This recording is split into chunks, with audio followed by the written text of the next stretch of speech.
Guys, welcome back to my channel. This is Mega High Tech Systems and you are on to learn with St. Benson.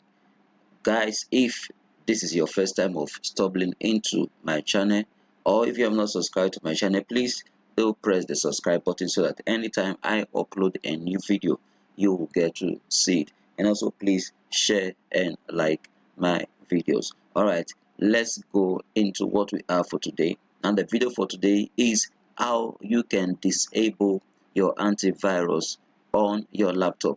Know that sometimes you are installing some kind of product, or you are installing a new product, or the other things you would want to do, or repairs you want to carry out on your computer, and if antivirus is installed, it might be disrupting what you're doing, and that particular program might not be able to install on your system.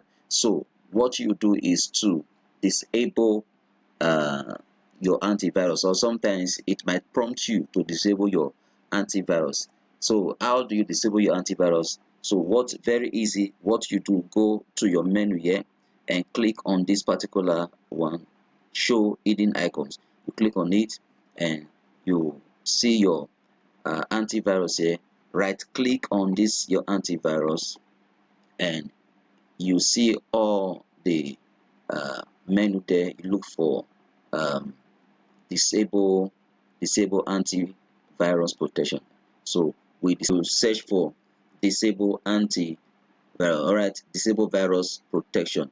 So in some systems to say disable antivirus, so you click on this and your antivirus will be disabled. All right, I hope you gained from this particular video. Please like and share my video.